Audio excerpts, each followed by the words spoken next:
Shaggy, there would you be offended? It's 91.3 Capital FM, doing our very best to get you out of bed. Hope that you have yourself a very beautiful one. 11 minutes after 7 o'clock on this Wednesday morning. Thank you so much for keeping it here. More music with Fifth Harmony, Don't Say You Love Me. We've also got Justin Bieber here with Sorry. And then we shall be having sports at 7:30. Of course, the Champions League is back in the mix. It's Gaetano and Lucky in the morning. You know, we have friends, and sometimes our friends have partners. You know, it could be wife, husband, girlfriend, boyfriend. But how are we supposed to conduct ourselves in front of our girlfriends, the boyfriends, or partners, friends? I have seen some people step out of line, especially when it comes to the way they become too close to their friends' partners, which I find rather weird. What is too close? What is the definition of being too close? I mean, they call them all the time to check on them. First of all, let me be honest with you, Gaetano. You and I are friends, hey? You know what I mean? If we went out and you're with your partner, you know, how I conduct myself will even change. I'm not going to be like, oh, all over you in your space. I'm going to create some little bit of space. Boundaries. I will respectfully greet her. Like, hi, how are you? Depending on how we know each other, you know, whether it's a hug, a handshake, or a peck, depending on how we are with your partner. But then I'm gonna give you a little bit of space. I've seen some men, especially, greet their friends' partners with these tight hugs. I'm like, why don't you give a Christian hug? That's somebody's woman. Why are you hugging her and your hands are moving? You know, when you give a hug, it's supposed to be, if I'm hugging a friend, it's supposed to be a straightforward hug. It's more Christian. You know, first of all, the bodies are not even that attached. There's a bit of space. You know, my hands are not moving all over the place.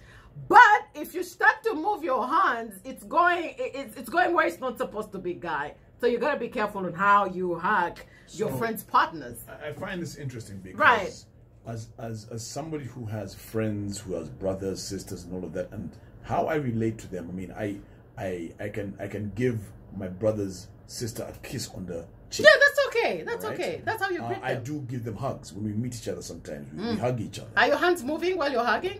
No, my hands don't move. Exactly. But then other people might also say even that close contact of a kiss on the cheek or even just a hug is taking it too far. That the boundaries there have been crossed. It's very difficult, especially maybe perhaps when you are very good friends with this person.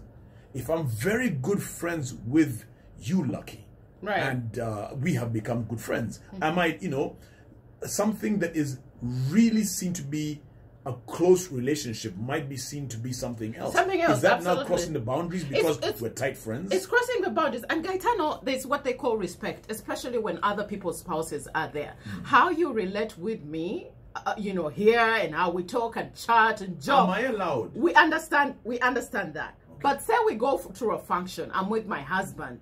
Oh, come on, behave. Like, I'm not saying that get out of your system, but I'm like, I'm with my husband. Try to, you know, behave yourself. Am I allowed as a friend? Am I allowed to take my brother or my sister's spouse out for dinner, out for lunch? Why? Why are you taking her for lunch and dinner? No. No. And I ask this, you know, from a very innocent, I want to understand this properly. If we go out for dinner, for example, we've banged a deal, you know, and it's come across very well, and she's done, let's go and celebrate and go and have dinner. No, you invite your brother as well to be there. You know, but they're not part of the deal. It doesn't really matter. They are actually part of the deal because they are partners to this person. So whatever deal you bring, it's already an organic deal. You know, so if you're celebrating anything like that, Gaetano, you invite her along, depending on how she dressed. Man, you don't want.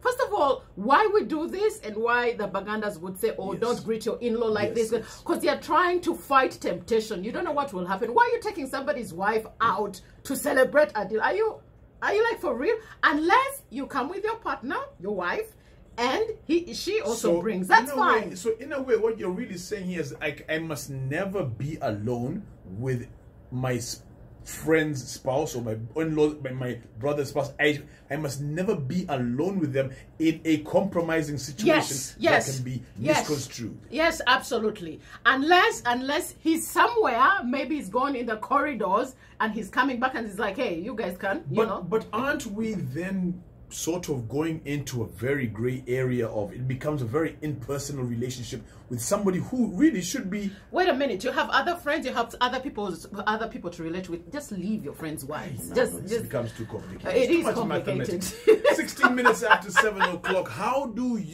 What are the do's and don'ts when it comes to your friend's spouse, your brother's spouse, or your sister, your cousin? What are the rules? The do's and the don'ts. Hit us up on Facebook. That's Capital FM Uganda and Capital FM Breakfast. We are also on Twitter, yeah? Yeah, that hashtag is Gaetano Unlucky. And by the way, most of these rules are silent.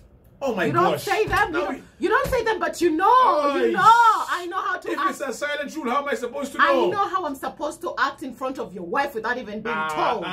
Right?